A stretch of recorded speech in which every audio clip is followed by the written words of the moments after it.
A long time ago, in a galaxy far, far away, it is a period of civil war. Rebel spaceships, striking from a hidden base, have won their first victory against the evil Galactic Empire. During the battle, rebel spies managed to steal secret plans to the Empire's ultimate weapon, the Death Star, a space station with enough power to destroy an entire planet. Pursued by the Empire's sinister agents, Princess Leia races home aboard her starship, custodian of the stolen plans that can save her people and restore freedom to the galaxy.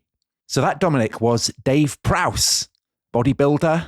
What was he? The Green Cross Code man. He was. And the actor who played Darth Vader in Star Wars. And of course, I was reading there the opening to Star Wars, that kind of scroll that appears.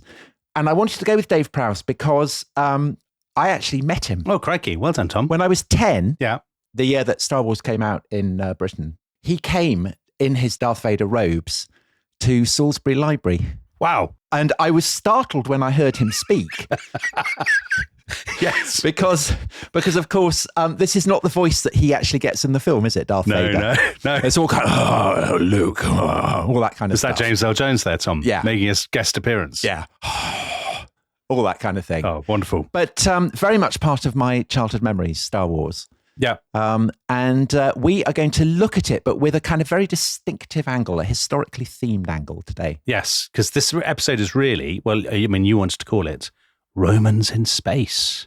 I did. Yes, which is a great title, actually, Tom. It's a very good title. So did you see Star Wars when it first came out? Yeah, I did. About 400 times. Did you? You thought it was good? Yeah, I thought it was great. I remember laughing at the Grand Moff Tarkin.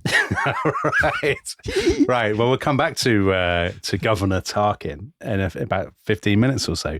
Yeah, I was totally obsessed with Star Wars as a boy. So, child of the early 70s. There must have been a point in my life where I thought about Star Wars every single day for hours. About a 3-year period where I just thought about Han and Luke and whatnot, and I had all the toys. Rather in the way that American men think about the Roman Empire. And perhaps there's a kind of link there. There may be a link there. But Dominic, as a historian of modern America, before we get on to the Romans, can you just situate Star Wars in the 1970s and kind of give a sense of its historical significance as a cultural artifact? Oh, very good, Tom. We love a cultural artifact. So, Star Wars is a product of the 1970s. Now, at this great distance, you can see how it completely and utterly reflects the era of Vietnam and Watergate and the sort of disillusionment that had set in with the Nixon presidency and after. So its progenitor, George Lucas, is your sort of classic sort of baby boom, suburban, slightly disaffected, slightly idealistic kind of nerd, a bit like Steven Spielberg. So he was born in a place called Modesto, California, which is basically, it's not that far from San Francisco in Northern California. It's just a nondescript sort of middle-class American suburban town. Lucas is a very sort of nerdy young man. He goes to University of Southern California and he studies film. And he's part of this generation that come into cinema in the late 60s, early 70s, like his friend Francis Ford Coppola, who is very close friends with, who made The Godfather. Lucas is slightly different because he's always quite a nostalgic filmmaker. So his big breakthrough is a film called American Graffiti, which is kind of looking back to the 1950s. And he came up with the idea for Star Wars in the early 1970s, at the point at which the Nixon presidency was imploding. Because I gather, having read a bit around this, that the evil Emperor Palpatine, who again we may mention later in the show, was based on Nixon, according to to Lucas. Is that true or not? I don't know how true that is, Tom. I think it's one of those things. Lucas has given about 6 billion interviews. He just makes up, says different things. And he sort of says, well, there was a bit of Nixon in him. And people say, oh, well, in that case, the Emperor is definitely Nixon. Okay. But I think obviously, the idea of an evil authority figure for people of Lucas's generation and his kind of cultural sensibility, Nixon was the great villain of the early 70s. And the other thing that is always said about it is that he is inspired by Joseph Campbell, who was a great writer on mythology, and the idea of universal hero Yes. And that became, I mean, I remember first reading about that when I was a student. I thought, gosh, how unbelievably fascinating. Star Wars is so much deeper and more sophisticated than I ever imagined.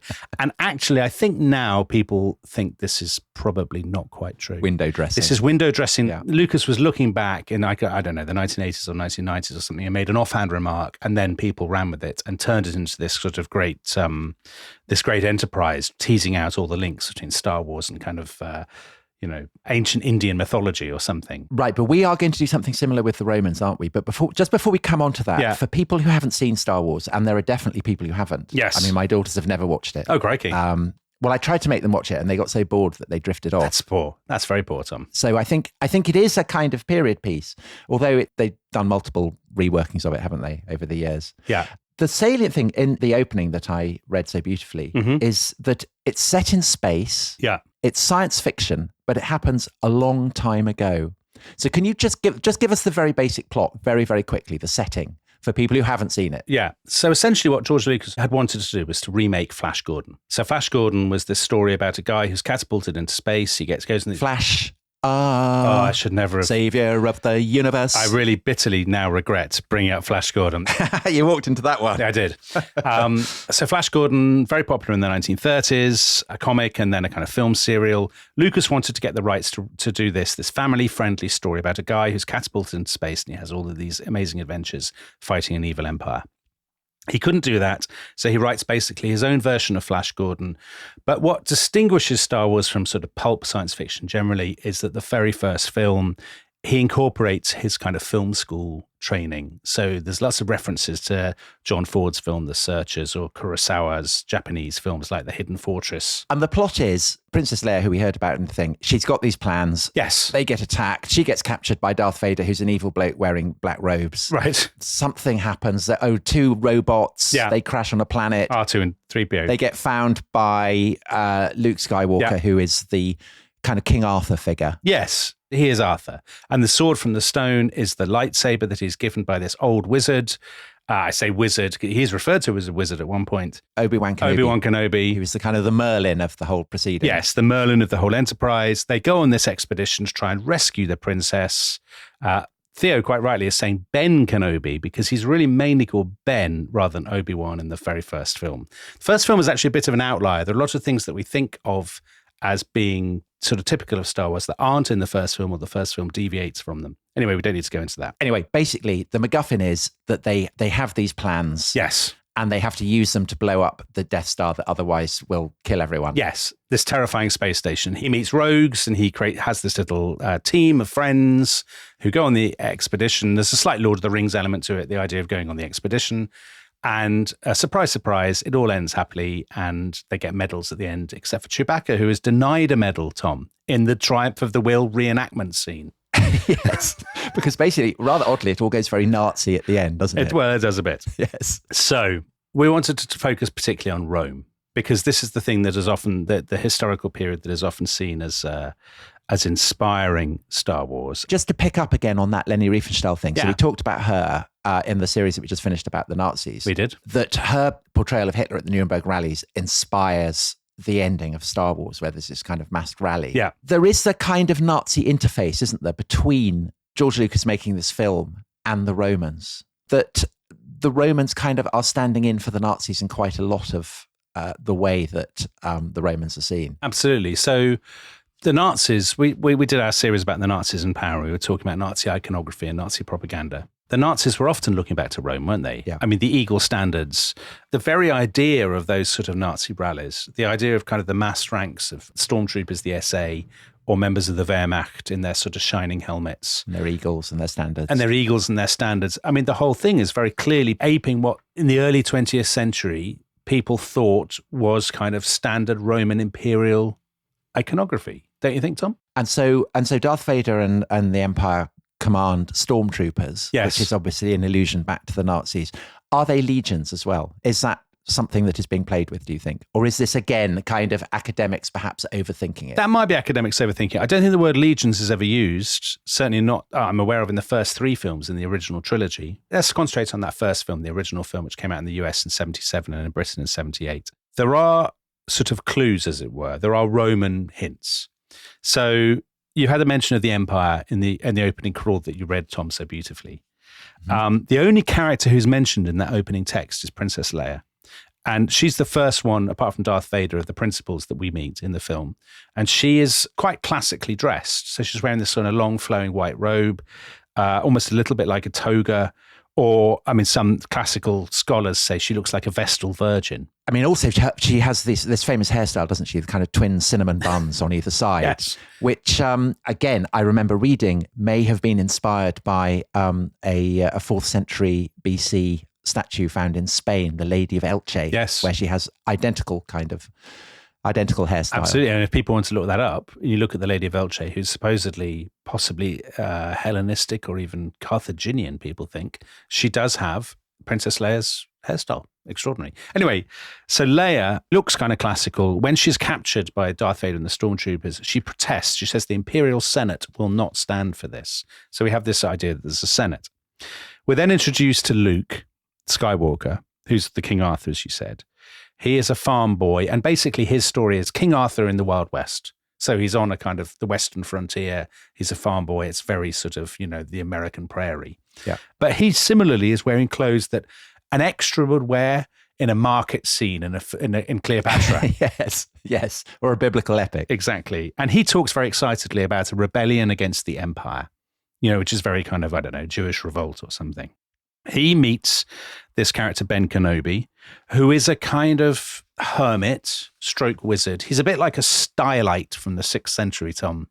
He's a man of the desert. Yeah, man of the desert. He meets Ben, and it's actually Ben who gives us a lot of what backstory there is. So Ben says to Luke, for over 1,000 generations, the Jedi Knights were the guardians of peace and justice in the old Republic, before the dark times, before the Empire. So there he's sounding like a kind of a senator under Caligula or somebody. Right, exactly. So there you have established in those lines the kind of the premise for the whole thing, that there has been this utopian republic and something has gone wrong. Corruption has set in and it has been replaced by a repressive empire.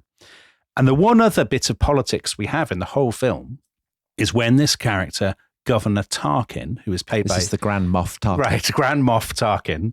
So Lucas had 2 good actors in Star Wars, both British, both kind of prestigious. So he had Alec Guinness, who was Ben Kenobi. His sort of opposite number, as it were, was Peter Cushing playing the guy who's running the Death Star, Governor Tarkin. Peter Cushing was the kind of star of Hammer House Horror. He was very clipped. Either playing vampires or killing vampires. Yes, he was Van Helsing, he was Sherlock Holmes. He was the actor you would go to if you were doing a film about one of those characters, or he'd be Dracula. And Governor Tarkin goes into a meeting of basically Nazi officers on the Death Star. They're clearly dressed as, Hitler's high command circa 1942. And Governor Tarkin says to them, I've just had news. The Imperial Senate will no longer be of any concern to us. I've just received word the Emperor has dissolved the council permanently. The last remnants of the old Republic have been swept away. The regional governors now have direct control over the territories. Fear will keep the local systems in line. Fear of this battle station. Right, so that could be kind of obviously drawing on the notion of Hitler abolishing the Weimar Republic. I mean, that would be, I suppose so, yes, an obvious allusion. Yes. But the clearer allusion is to the collapse of the Roman Republic and the identification of the Roman Republic with political liberty and the replacement by Augustus and his heirs of the republican system with an autocratic imperial system. Absolutely. In the sense that the Senate, which Leia was somehow connected with, that she and the other senators have been part of what appears to have been a kind of patrician talking shop. And our sense is this has somehow been allowed to continue and it's withered. And now the emperor has done away with it altogether. That is all we get, actually, in that first. Because I have to say, when I watched it, yeah, I was obsessed by the Romans. I was in my kind of peak childhood Roman obsession. Yeah. But I didn't really pick up any of that when I watched Star Wars. So I've read lots about how Star Wars is Roman. Yeah. But in that film, it seems pretty buried, I have to say. Well, the funny thing about it is, so Star Wars now has this huge mythology, that enthusiasts and indeed Lucasfilm have created. I mean, the number of books, Star Wars spin-off books and TV series and whatnot and comics is vast. But in the first film, I think one of the reasons the first film is successful is that a little bit like Tolkien, its credibility lies in the fact that it hints at this deeper history, yeah, but it doesn't show it.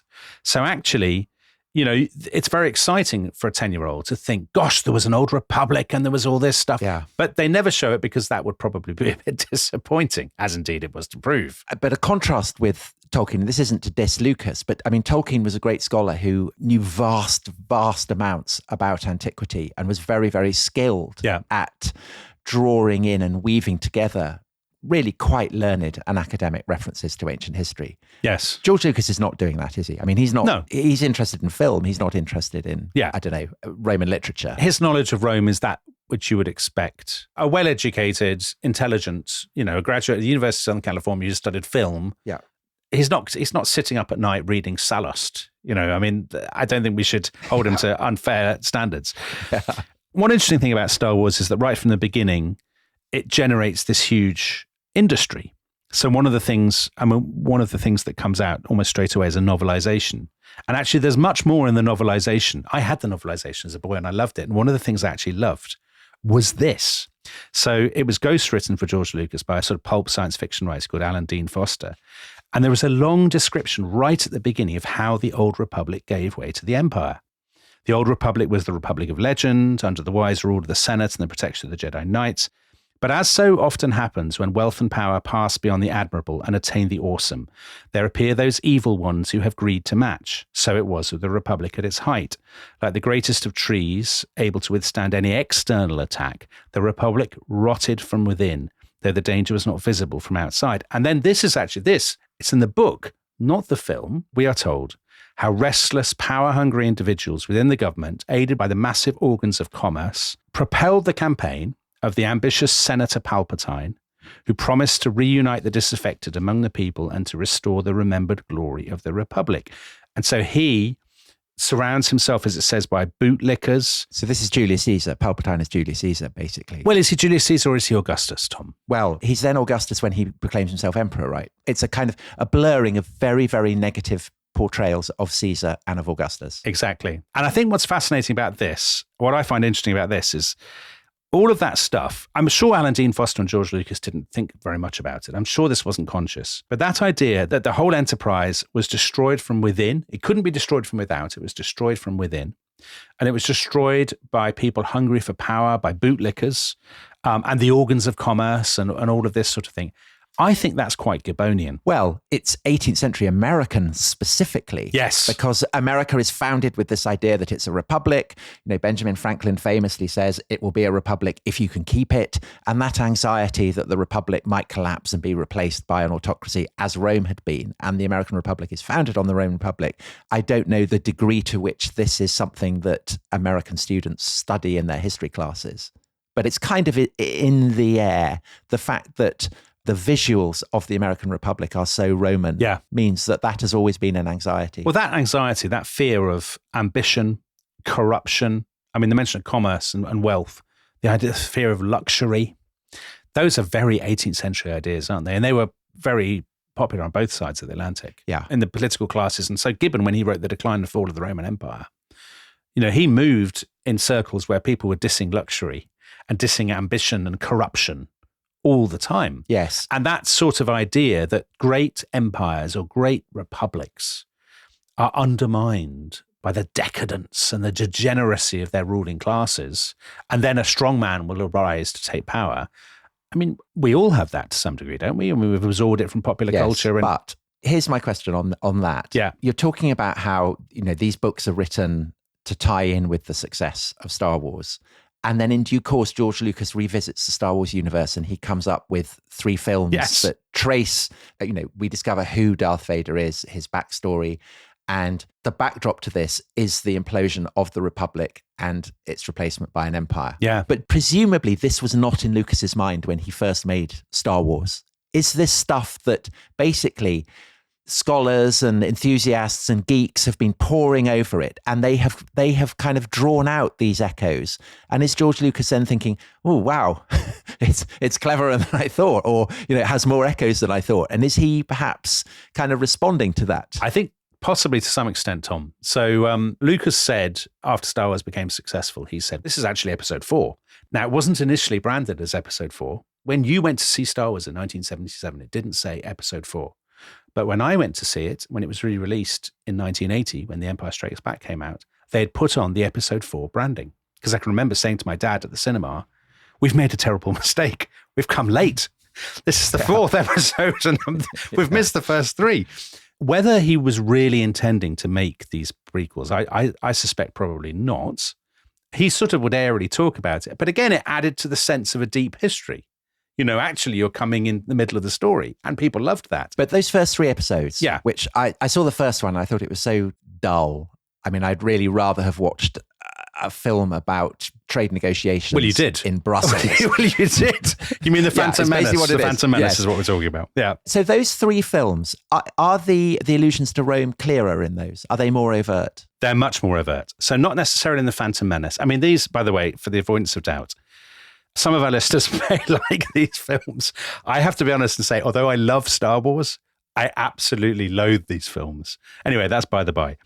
They are more overt. So the story, the theme is the emergence of this Emperor Palpatine. I think what made it so disappointing for people of my age is that we had our own private versions, as people tend to do, like people did with the Fall of Numenor in The Lord of the Rings, Tom. Yeah. We had our own vision of what this would have looked like. And then when you discover it's sort of computer-generated Jar Jar Binks aliens and whatever, it's just so depressing. Anyway, the one thing that is quite interesting is the emergence of this guy Palpatine. He has secretly generated, Tom, all these sort of civil wars and separatist movements in order to be given emergency powers to deal with them. And so he's given these emergency powers in the film Attack of the Clones. I think Augustus is the better comparison than Julius Caesar. He is given by the Senate these powers, and he says to them, "It is with great reluctance that I've agreed to this calling. I love democracy. I love the Republic. Once this crisis has abated, I will lay down the powers you have given me." Of course, that is a Roman idea, that someone will be awarded the powers of a dictator and then will surrender them. Yeah. And then in the final film of that prequel trilogy, Revenge of the Sith, he orchestrates a series of prescriptions, like the prescriptions that claim the life of Cicero, the prescriptions of Antony and Octavian. And again, you think here this is a deliberate echo, do you think? I don't know how deliberate it is. There's also something light of the Long Knives about it, I guess, a sort of internal purge, the massacre of the Jedi Knights. And then there's this scene, which is often sort of mocked on social media, when he's surrounded by kind of gibbering aliens and flying saucers, and he says, "In order to ensure our security and continuing stability, the Republic will be reorganized into the first galactic empire for a safe and secure society." And Natalie Portman's character, Queen Amidala, who's Luke and Leia's mother, she says very earnestly, "So this is how liberty dies, with thunderous applause." Right. So she is the Cicero of the Star Wars Exactly. world. Yes. Exactly. So again, this is Rome in the era of Augustus and Tiberius or whatever, that the Senate has basically, in its sort of supine way, is handing over power to a power-hungry, malevolent character who affects this modesty, as of course Augustus did, but in reality is more ruthless than anybody.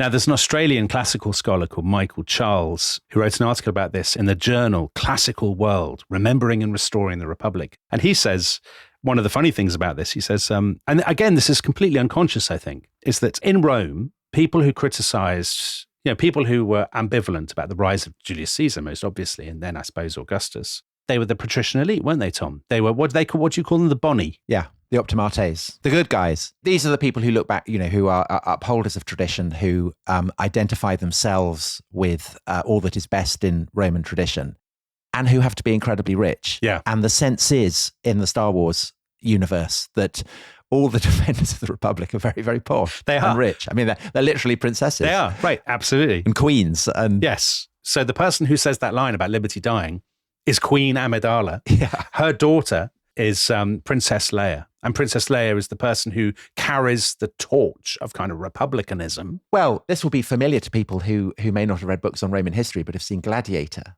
where in Gladiator you have the evil emperor, Commodus. Yes. And then you have Derek Jacobi playing the Senate, which is the guardian of Rome's ancient liberties.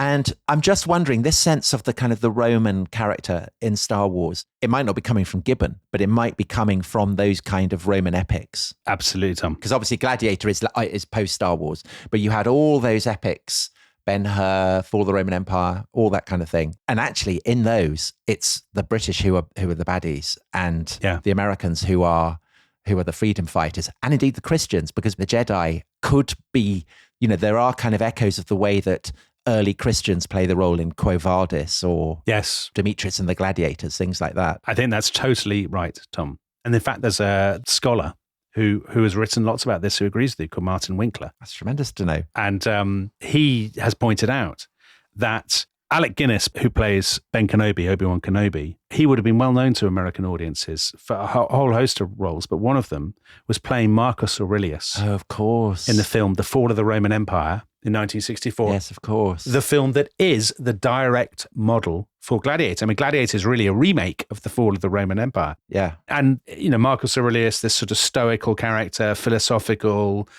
he dies in the course of the film. I mean, there are kind of parallels you can tease out with his Ben Kenobi character. And actually, both Martin Winkler and this guy I mentioned earlier, what was his name, Michael Charles, they point out that Star Wars shares what they call a linguistic paradigm with those toga films of the 50s and 60s. So Spartacus, Quo Vadis, Ben-Hur, and so on. So in Star Wars, a character like Han Solo, Harrison Ford's character, the kind of rogue. Yeah, the wisecracking. Yeah, who's like a character who's fallen out of a Western or something. Yeah. He speaks like somebody in sort of 1960s America. So he says famously, his most famous line is, "I have a bad feeling about this." Now, you contrast that with the character we mentioned earlier, Peter Cushing's Governor Tarquin. Tarquin, by the way, Tarquin the Proud, Tom. Yeah, of course. The last Roman king. The incarnation of tyranny. Yeah. And Governor Tarquin, one of the first things he says, he's talking to Princess Leia. Unleash the death ray. All that kind of thing. He never says unleash the death ray, Tom. He says, "Charming to the last. You don't know how hard I found it, signing the order to terminate your life." So he speaks like a sort of American parody. Yeah. It's like Mel Gibson's The Patriot or something. Yeah. And actually, this is directly copying what happened in all of those Roman epics. But also kind of Pontius Pilate. Yeah. Oh, yeah. I guess so. It pains me to sentence you to death, Nazarene. All that. In all those Roman epics, the hero is American. So Charlton Heston, obviously in Ben-Hur, or Kirk Douglas in Spartacus, and they have American accents and they speak in a mid-century way. But the villains are always British, speaking in an old-fashioned clipped way. So Peter Ustinov's Nero, Laurence Olivier as Crassus in Spartacus. Yes. And indeed, the two Commoduses are both played by North American actors affecting British accents. So Christopher Plummer, who sounds very British anyway, actually. Friend of the show. Yes, friend of the show from The Sound of Music. And Joaquin Phoenix in Gladiator. And obviously what this reflects is this, again, probably unconsciously, is the identification of Britishness with kind of empire. Oppression. With cruelty and oppression. Yeah. And that's how we like it, Tom, to be honest. And people with American accents in these toga epics tend to be, as you say, Christian martyrs, Jewish freedom fighters, all of those kinds of things. And this presumably is why George Lucas wouldn't allow Dave Prowse to actually speak. Yes. Because it would give away the fact. Luke, I am your father. Yeah, it wouldn't work, would it? Now, the funny thing about the toga epics is that they themselves, of course, are products of a particular political moment because they're Cold War stories. Yeah. So lots of film scholars have said, these films project, what they're selling is a conflict between, on the one hand, democracy and freedom, and on the other, totalitarianism. Yeah. So the Roman Empire stands in for the Soviet Empire, although interestingly, Spartacus was written by a guy called Dalton Trumbo, who had been communist. Yeah, blacklisted. Yeah. And there is an argument that actually the films are also about the anxieties of empire, and the anxieties of power and all that. But I think what you could say then is that the idea that Star Wars is an allegory of Roman history isn't true. That would be to over-dignify it, or perhaps to simplify it, because actually this is a merging and a kind of mixing of all kinds of vaguely understood historical ideas. I think that's absolutely right. So the villains in Star Wars are Nixon's Republicans, they are the Nazis, they are the Soviets, they are the British in the Revolutionary War, and they are the Romans. And perhaps the Romans lie as the furthest back. And that sense that Star Wars is set in the distant past, the ancient past, that kind of Roman quality does give it a patina of class that it might not otherwise have. And I think what that also depends upon, Tom, is the way in which the idea of Roman history is built into the American Republic from the very beginning. Well, so that's how they set it up, right? They didn't say, let's become a new American empire. They said it'd be a republic, the founding fathers. A Senate. Yeah, Senate, the Capitol, George Washington being Cincinnatus. Yeah. And that fear, we've talked about this so many times on the rest is history, that fear which is built into Americanness, Yeah. that the Republic could one day become an empire, become that terror, Right. that fate is at hand. And that's actually what animates George Lucas's moral political universe. Yes. It's the fear that the exemplar that shadows it is the end of the Roman Republic. But there is, of course, another decline and fall that can be adduced from Roman history, which is the collapse of the empire itself. Mm-hmm. And that also has been, I think, incredibly influential on science fiction, perhaps less so in film, more so in literature. And we know that George Lucas was influenced by perhaps the most celebrated of all these kind of fictional reworkings of the decline and fall of the Roman Empire. And I think we should take a break now. And when we come back, Dominic, perhaps you'd allow me to have a look at that. I would love that, Tom. Thank you very much. Do you know what? I can't wait. I absolutely can't wait. See you after the break. This episode is brought to you by Rocket Money. Tom, we often talk about how to organize our finances. I'm very conscious that I'm paying for a lot of mad subscriptions. And there's one thing that we've talked about often on this show. It's the thing that we probably hate more than any other, and it's a hidden fee. I would love to get my finances under control. There are all these things piling up on our bank statements, and I think I need to fix this problem. I need to sort this out and to stop this. I mean, my finances are so chaotic that I need this app. So I'll tell you what it is. It's called Rocket Money. It's a personal finance app that helps find and cancel your unwanted subscriptions. It monitors your spending and it helps to lower your bills so that you can grow your savings. With Rocket Money, you can track all of your subscriptions and you can easily cancel within the app with just a few taps, saving you time, avoiding charges. And you can also set budgets and goals and get personalized insights and regular reports to track how you're doing. They will even send you real-time alerts for large transactions, upcoming bills, refunds, and even low balances. So let Rocket Money help you reach your financial goals faster. Join at rocketmoney.com/ishistory. That's rocketmoney.com/ishistory. rocketmoney.com/ishistory. It's not difficult to find out who. It's easy to know what and where. But why is harder.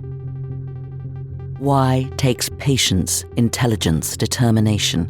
Why takes over 700 of the best journalists in the world, united by a fearless drive to unearth the truth. Why is difficult and more important than ever before. For the why, Financial Times.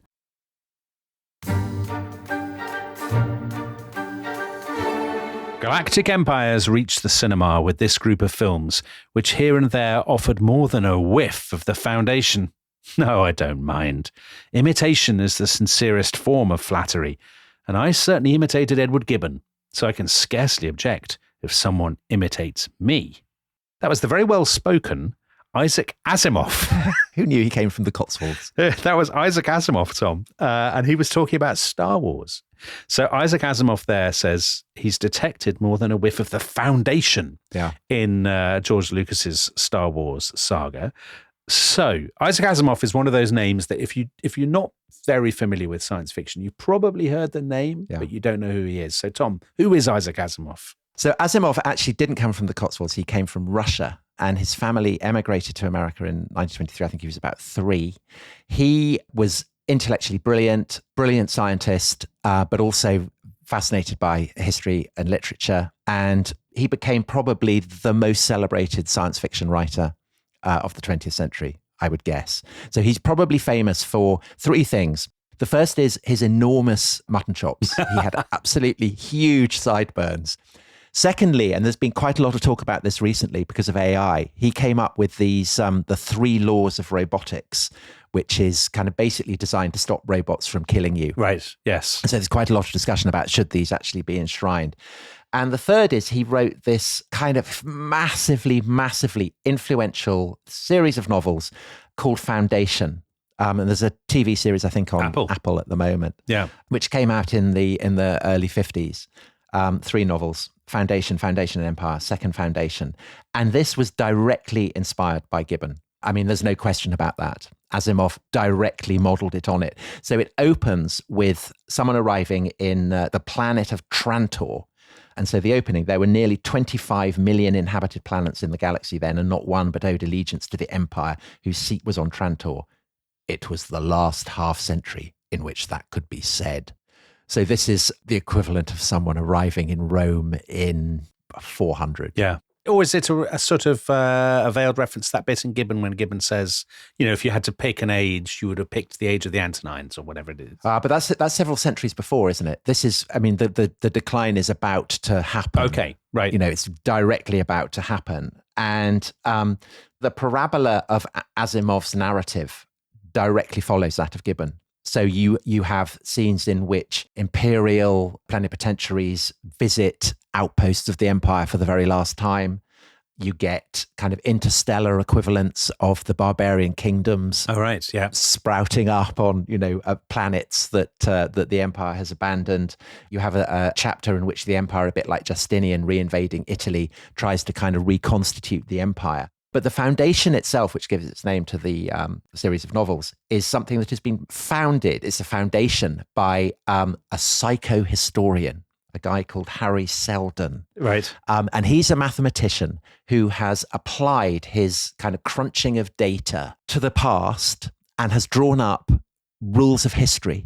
So by looking to the past, he's been able to work out the future. And so he can tell that the empire is going to collapse, and he kind of plants the foundation to serve as a beacon of light amid the gathering darkness that he knows is going to come. So it's as though he has read his Gibbon and he thinks this is going to happen again, effectively. Yes, pretty much. And so the whole series of novels revolves around the fact that there are kind of what are called Seldon events, where some catastrophic thing that most people couldn't have seen, but because he's a psychohistorian, he's been able to work it out. He knows what's going to happen. And actually, I think this is a trend that's particularly popular in American universities. There are historians who are very into the idea that you can kind of draw immutable lessons. So I guess the Thucydides trap would be the classic example. American sort of military historians love to talk about that, don't they? Policymakers. Yeah, so this is the idea that a settled power will become the rival of a rising power. So Sparta goes to war with Athens. Britain goes to war with Germany. It's much applied now with regard to America and China. And really, this idea that you can have applied history is something that has been very popular in the United States throughout the 20th century. And Asimov is clearly drawing on that idea, I think, with the foundation. You know who would be who's Harry Seldon, Tom? And Neil Ferguson. Neil Ferguson's all over this kind of thing. So Neil Ferguson did actually organize a conference on this very idea in Stanford, to which I was invited. Tom, oh my word. One of 19 men and one woman. Right. There was much uproar about this. I believe it was called a sausage fest. How did that woman get in? Unbelievable scenes. But, it was in California. I think the beast from the east was sweeping in over Britain. Yeah. I went and enjoyed the sun. What predictions for the future did you offer? I did something on undead Rome. I did it on looking at how ideas of Rome motivated Vladimir Putin. Crikey. We ended up talking about it in one of the episodes. Never let anything go to waste. Anyway, this is still quite a current idea. Yeah. But in the context of this idea that Gibbon articulates, that the fall of the Roman Empire is the greatest, perhaps, and most awful scene in the history of mankind, he famously says, there is a great twist in the second novel, which is that Harry Seldon's reading of history turns out to go wrong.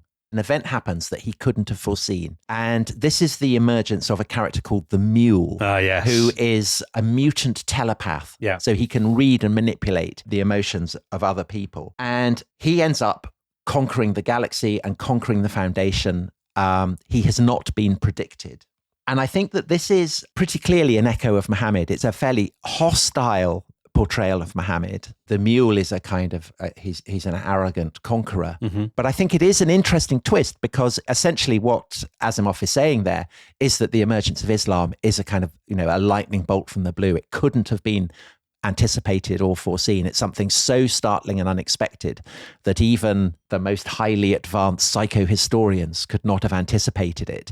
And that, of course, is buying into the traditional Islamic narrative. I was about to say that Islam emerges because it is a revelation of God, rather than emerging, as I think it probably did, in quite a predictable way from the kind of the melange of opinions and religious beliefs. So if Harry Seldon is a psychohistorian? Yeah. If he'd been trained in the sort of 1970s and 1980s by sort of a Patricia Kroner figure, Tom. Yeah, he might have seen it. He would have seen it coming, because he would have said Islam emerged out of the superpower conflicts in Arabia. Yeah. between the Romans and the Persians and stuff. But I guess what Asimov is reflecting is the orthodox historiography about the rise of Islam and the sort of 7th century at the time he was writing in the 1950s, right? As is another equally celebrated work of science fiction, a series of novels like Foundation that again have inspired, not TV in this case, but a couple of films so far that are out on release, and that's Dune. Right. And Dune was written in the 60s by a guy called Frank Herbert, and it's set on an inhospitable desert, a bit like, what is it, Tatooine, is it, Tatooine. In Star Wars? Or Jakku. So this is Arrakis. Yeah. It's full of giant kind of sandworms and things. But what Arrakis produces is a kind of weird thing called spice. Yes. That effectively powers space travel. Which is also called mélange, rather oddly. Or mélange, yes. So it's, I mean, this is just before OPEC, so it's pretty clear that this is oil. Spice in a way is oil. Yeah. But I think it is clearly also an echo of the idea that was very, very current when Herbert was writing this, and which Patricia Kroner delivered a kind of devastating rebuttal to.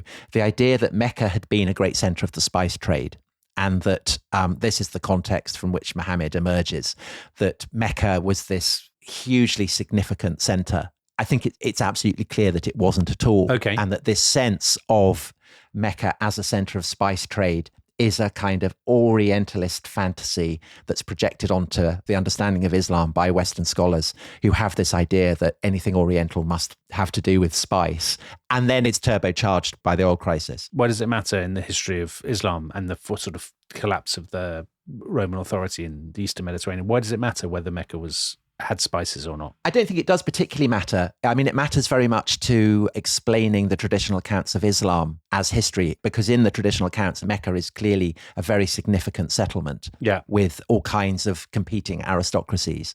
And historically, that doesn't seem to have been the case. There is no record of a Mecca that would correspond to a center that rich and that significant in any of the contemporary sources. But that idea of competing clans and aristocracies fighting for control of the spice trade, let's say, I mean, that is the plot of Dune, isn't it? Yes. The Harkonnens and the House Atreus, isn't it? Yeah. The Greek name. Yeah, it is. So the House of Atreus, that's the family of Agamemnon. Yeah. And Paul Atreides, so Paul, the son of Atreus, actually, the parallels are not really with Greek myth. It's with Islamic history, I think, because Paul goes on to become Muad'Dib, which in Arabic means teacher, although in Dune it actually means kangaroo mouse. Right. So it's one of the animals of the desert.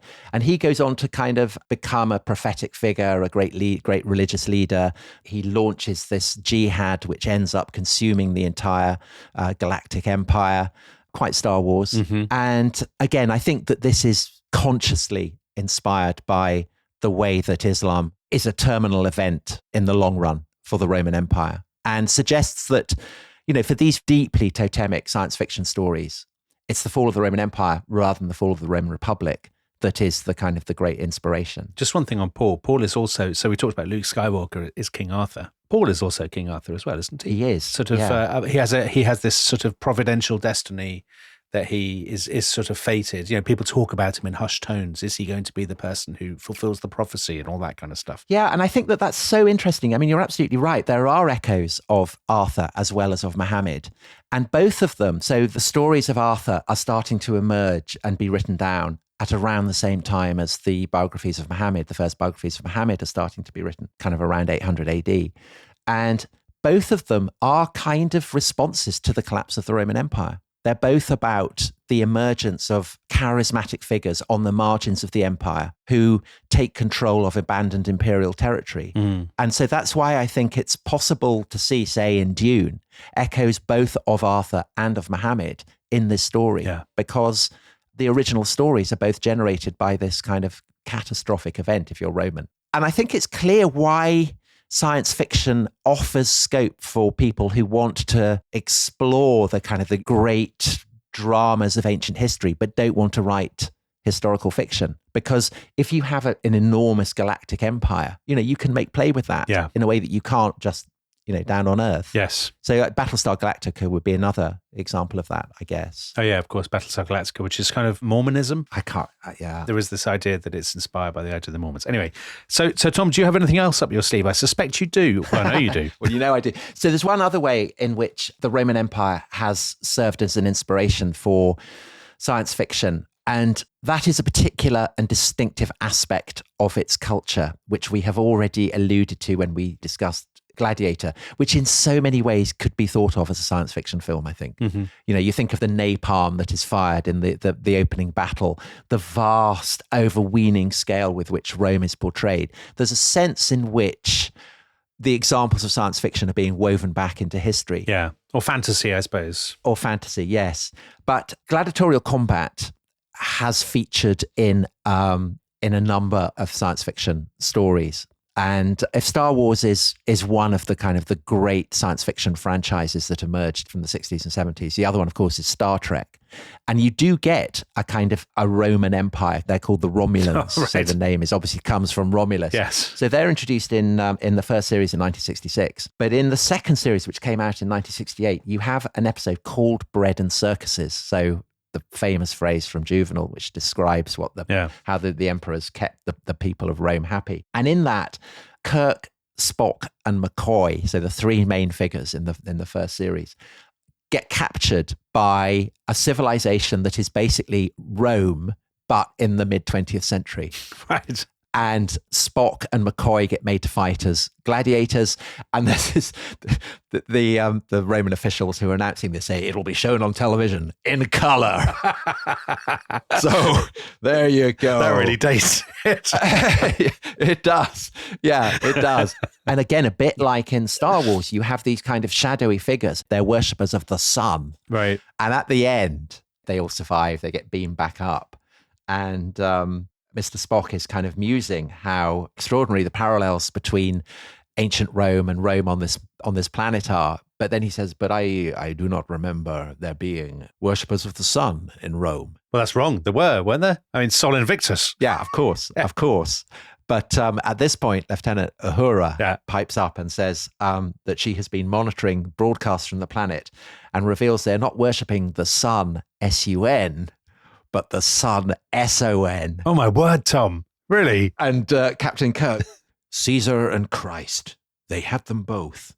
And the word is spreading only now. Crikey. So that is very sword and sandals biblical epic. That's the ultimate embodiment of kind of Cold War America, isn't it? Yeah, it is. Incredible. I mean, obviously it's a pun that doesn't work in Latin. No. But, I mean, I think you can see why the idea of gladiators, the idea of people being made to fight for the entertainment of viewers is something that works really, really well in an era with television. Mm-hmm. And if you project that into the future, then you have scope for a whole range of kind of plots.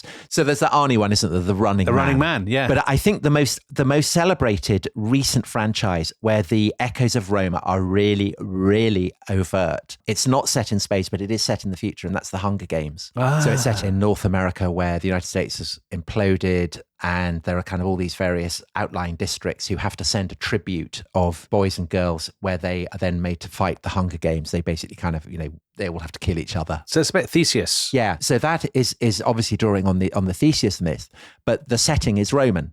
So the idea of gladiatorial combat, the capital is called Capitol. Oh, right. As in the capital in Rome. And the country itself is called Panem. So bread, as in the bread and circuses of the Star Trek episode we were just talking about. And the president is Coriolanus Snow. Coriolanus Snow. So Snow, that's not Roman, but Coriolanus is. And pretty much all the characters in it, apart from the heroine, have kind of classical names. There's kind of Plutarch, Cato, all kinds of people like that. And I think that Hunger Games is a really good example of the way in which a sprinkling of the Roman in a science fiction film, in a futuristic film, gives it a little bit of class. Yeah, it does. I like that, Tom. I've never seen the Hunger Games. You've seen it about 30 times, haven't you? Yeah, I have, because my daughter's loved it. Is it good? Yeah, it's great. Really? Crikey. And it has Woody Harrelson, who I saw on the London stage a couple of weeks ago. What was he doing? He was in a brilliant play called, I think, American Ulster. or Ulster American. I can't remember which way round it was. Tom, you saw it and he's too. with Andy Serkis. You saw it 2 weeks ago and you don't remember what it was called. Well, it's Ulster American or American Ulster? Okay. Can't remember. Okay. And an actress from Derry Girls. Okay. It's really, really funny. I highly recommend it. Crikey, this conversation's so unexpected. I know. We didn't think we'd end up with that, talking about Derry Girls. So, last question. What is it? Why Rome? Why not Greece? Why not... I mean, obviously, I guess not Persia, not another empire, because it's Rome that is at the center that sort of underlies the Western imagination. Is that the argument? It's glamorous. It's got great visuals. Yeah. It can stand in for sinister empires, whether it's the British Empire or the Nazis or the Soviet Union or whatever. Mm-hmm. But it has a kind of iconography that's immediately recognizable.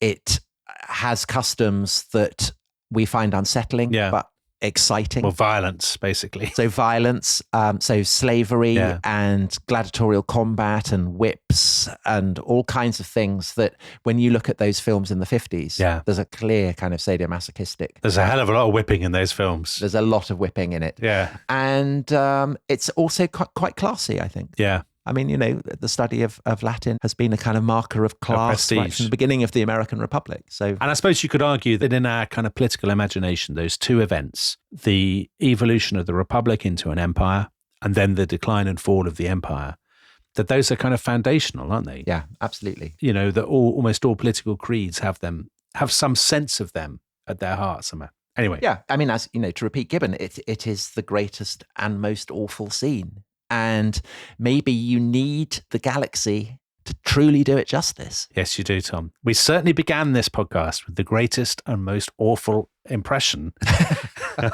Actually, do you know what? It was a pretty good Dave Prowse. I thought it was. It's very similar to the impression that you did, for our American listeners will enjoy this, of John Adams, the founding father of the United States, because that, of course, is how early Americans spoke. Right, on that bombshell, Tom, I actually enjoyed this episode far more than is healthy. And that's a terrible thing to say about your own episodes because it makes us look yes, but very self-indulgent. Yeah, but we needed it after all the Nazis, didn't we? And a palate cleanser and people being locked up in iron masks. Exactly. So we'll be back, I believe, Tom, with the reign of King Richard II. We will, and the Peasants' Revolt, and all kinds of exciting goings on in medieval England. So we will see you next week. Bye bye. Bye bye.